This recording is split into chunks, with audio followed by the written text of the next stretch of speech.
Welcome back to Steve's Project Car Garage. My name is Steve.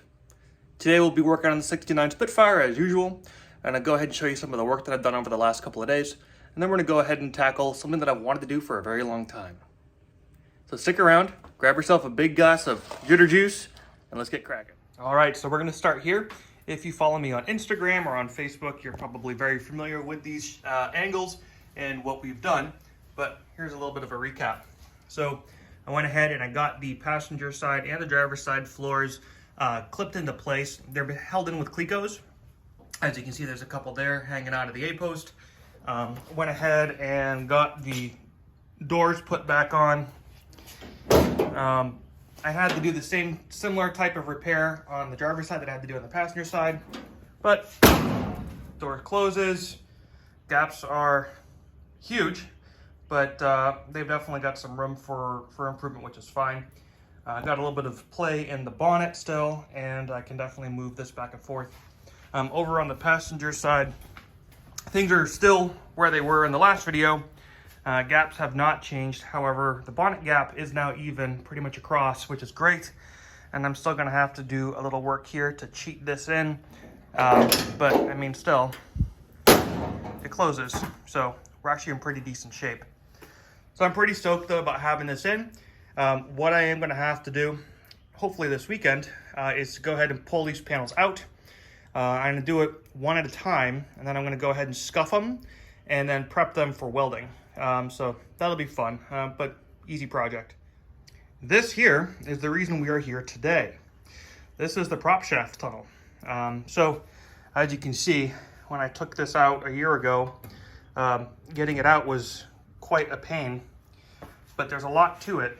And so we're gonna get this cleaned up, we're gonna get it stripped down, and then we're gonna find out what really lies beneath and kind of get an idea what's going on with it. So let me get this up on this bench, and then I'll show you what we're working with. All right, so as you can see here, the back side of this thing is pretty dang beat up. This here is all from the remains of the actual heel board that I had to remove. So this whole piece needs to be separated and taken off. When you look here, you can see from previous repairs of the welds when other floors were put in. So we're gonna try to get that cleaned up. There's a little bit of a dent here. Let's see if I can try to hammer that out a little bit. We're gonna get all of this undercoating paint removed from it and get this thing down to bare metal. But let me show you the underside. This is where things get interesting. Again, if you've seen me on Facebook or Instagram, you've seen pictures of this in the past, but this is really what we're dealing with.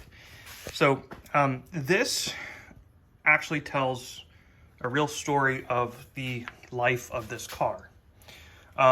So this here is definitely the original floor. The floors on these things were not multi-piece like we see today with the replacement panels. It was one solid stamped piece. So we can call this section here floor number 1. And then at some point, floor number 2 was welded in, because you can see the weld marks here. You can actually even see pieces of the MIG weld wire that was used to put the floor in. So that's floor number 2. And then here is floor number 3, because again, you can see really where they did the super choppy, crappy cuts. I'm guessing that this floor was actually probably put in when the door skins and the rest of the body skins were put on, because this metal looks like it's relatively new. But if you stuck around and saw from the original videos, it was pretty rotted out already, because I'm guessing they probably just didn't treat the metal. So we have 3 floors, and now my 4th floor is going in.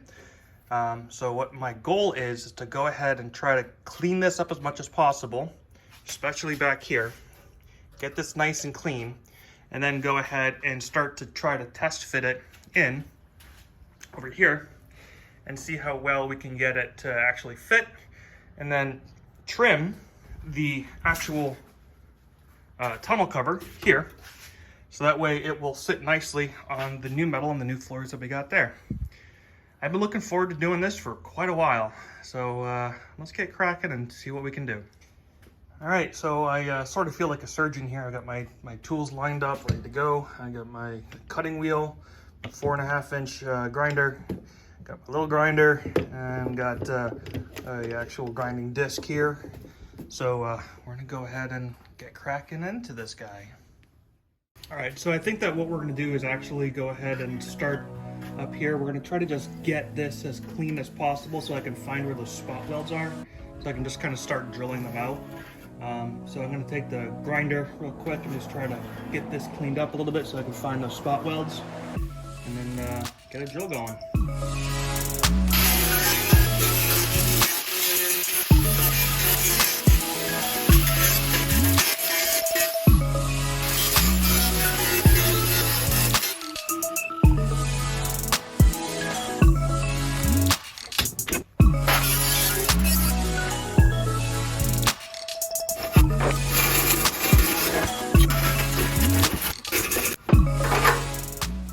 So now you can see, you know, kind of where the spot welds are.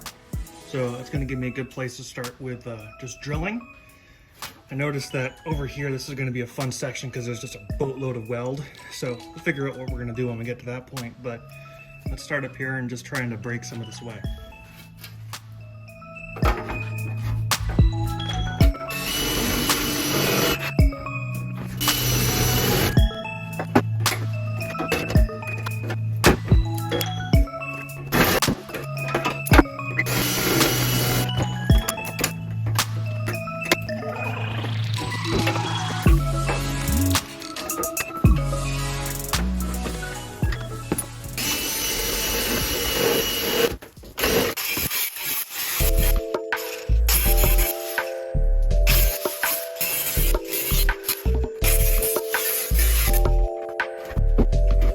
So cutting that off is going to make it a lot easier for me to be able to go ahead and try to get this flange apart. So that frees it up a little bit more. Let's keep cracking.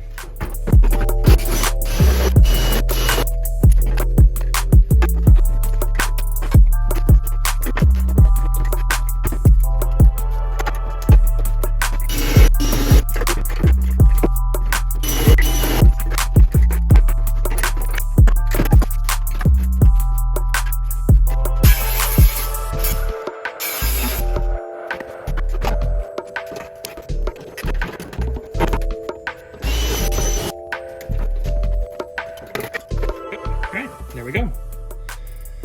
I won't say it's perfect, but I mean, it's a lot better than it was. So let's go ahead and clean this up a little bit and see what we really have to work with.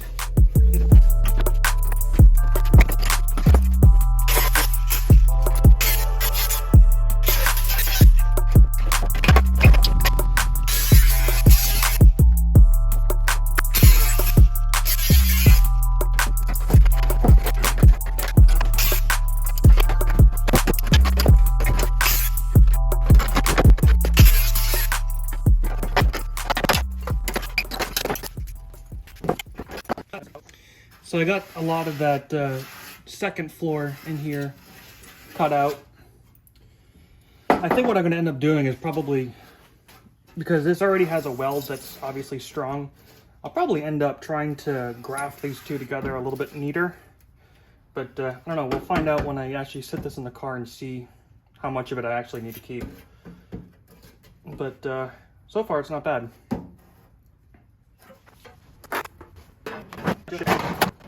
Yeah.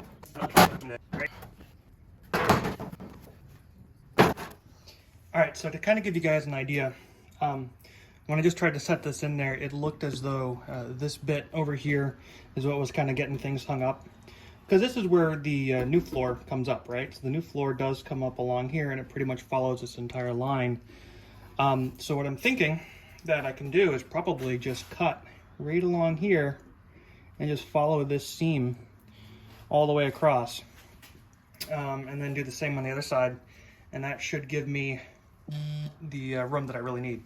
So let's go ahead and cut it and see what happens. Cross our fingers we don't cut too much.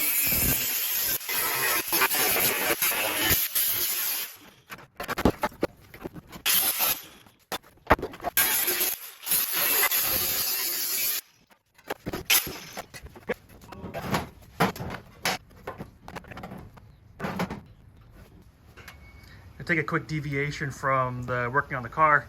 So as you guys know, I'm in Central Florida. I'm in Orlando, And currently, this is Tropical Storm Alex working its way through the neighborhood. And it's gonna rain like this all day, but man, I gotta tell you, it is absolutely beautiful right now. It is about 75 degrees. It is humid, but you know, not bad. Life is normal. It's a tropical storm. Mailman's out here doing his mail stuff. Neighbor's walking his dog. Yeah, life is normal.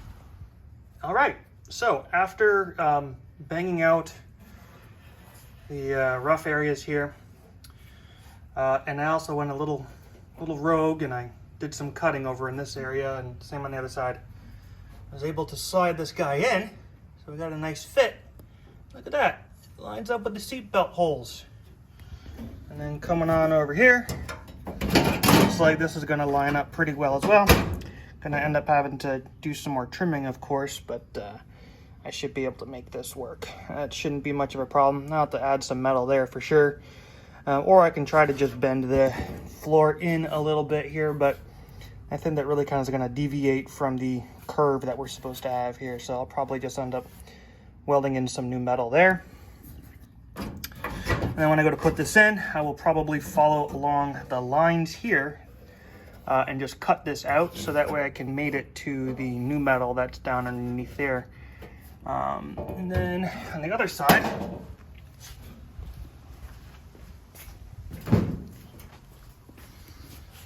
it's going to be much the same. So I think that this is just flexing a little bit, so I'll probably end up just having to like squeeze that in. But heck, even if you look, you know, that lines up like with that little hole right there. I don't know what the hole's for, but it lines up.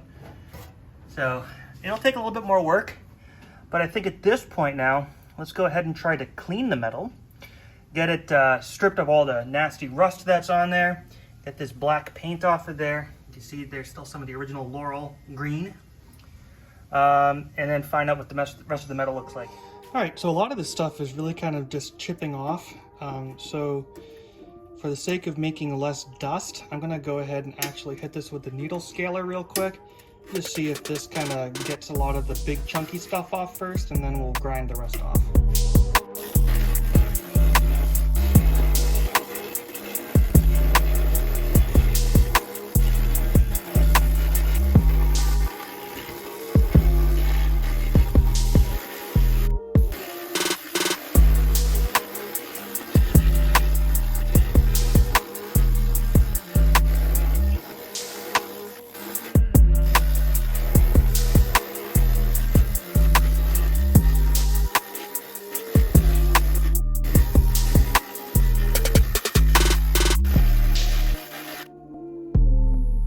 All right, well, my hands are about done with the needle scaler. That was intense. I'm about done with the needle scaler. My neighbors are about done with the needle scaler. My wife and son are about done with the needle scaler. And my compressor is about done with the needle scaler. You know, it's ironic. I had folks ask me how I've been doing with the compressor now that I'm a year into having it. And I gotta say, this thing does a great job. It really kept up without a problem on probably an hour straight of needle scaler. So anyways, back to the subject at hand. So here we are. I got a lot of crap removed from this thing. Obviously there's still a lot more to go. There's a couple of small screw holes, I think is what these were. Got a little bit small area of rot that I'll just be able to clean up. Little screw hole there. You can see all the brazing that was done here to put the wire guide for the handbrake in. But all in all, it's not bad. So what I'm going to do now is change gears. I'm going to go ahead and use this wire wheel. I'm going to throw on some leather protective gear. It's going to get real warm, but I don't want to be getting poked with a bunch of wires. So we'll do that, and then we'll take a look at the bottom side, and we'll get this cleaned up. But yeah, so far so good.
Wow. All right, that was a lot of work.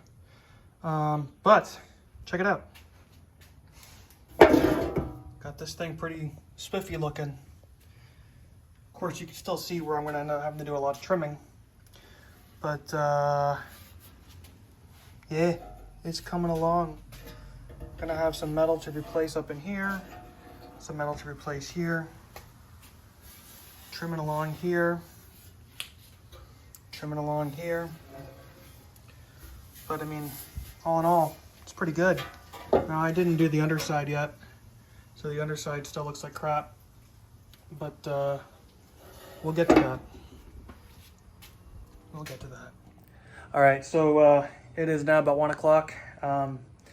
I'm a little bit beat. I am filthy, need a shower, and my hands are tingling from the needle scaler and from the grinder.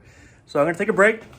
Probably come back to this, I'm guessing tomorrow, or maybe tonight. I don't know, it depends. We'll see how things go. Yeah, so we'll check back in with you in a few. All right, welcome back. So I took the rest of yesterday off, and today I'm just gonna come out and do a little bit of work real quick before dinner, and I go ahead and clean up the bottom side of the tunnel. So let's get this started.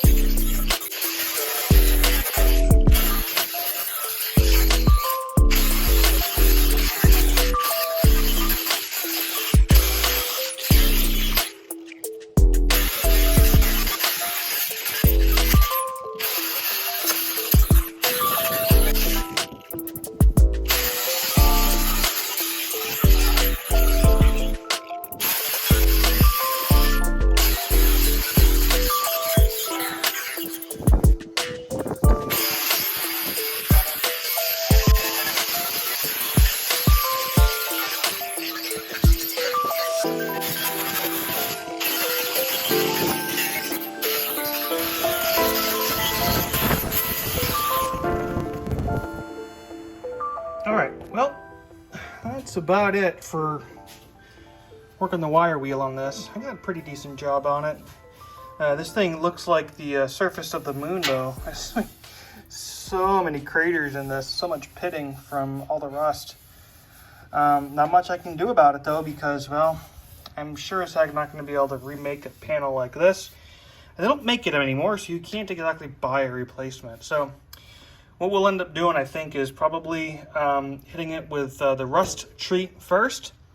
That's going to go ahead and convert the rust, and then afterwards I'll probably end up doing 2, maybe 3 coats of Master Series on it. Although I'll probably wait till I get it welded in to do that.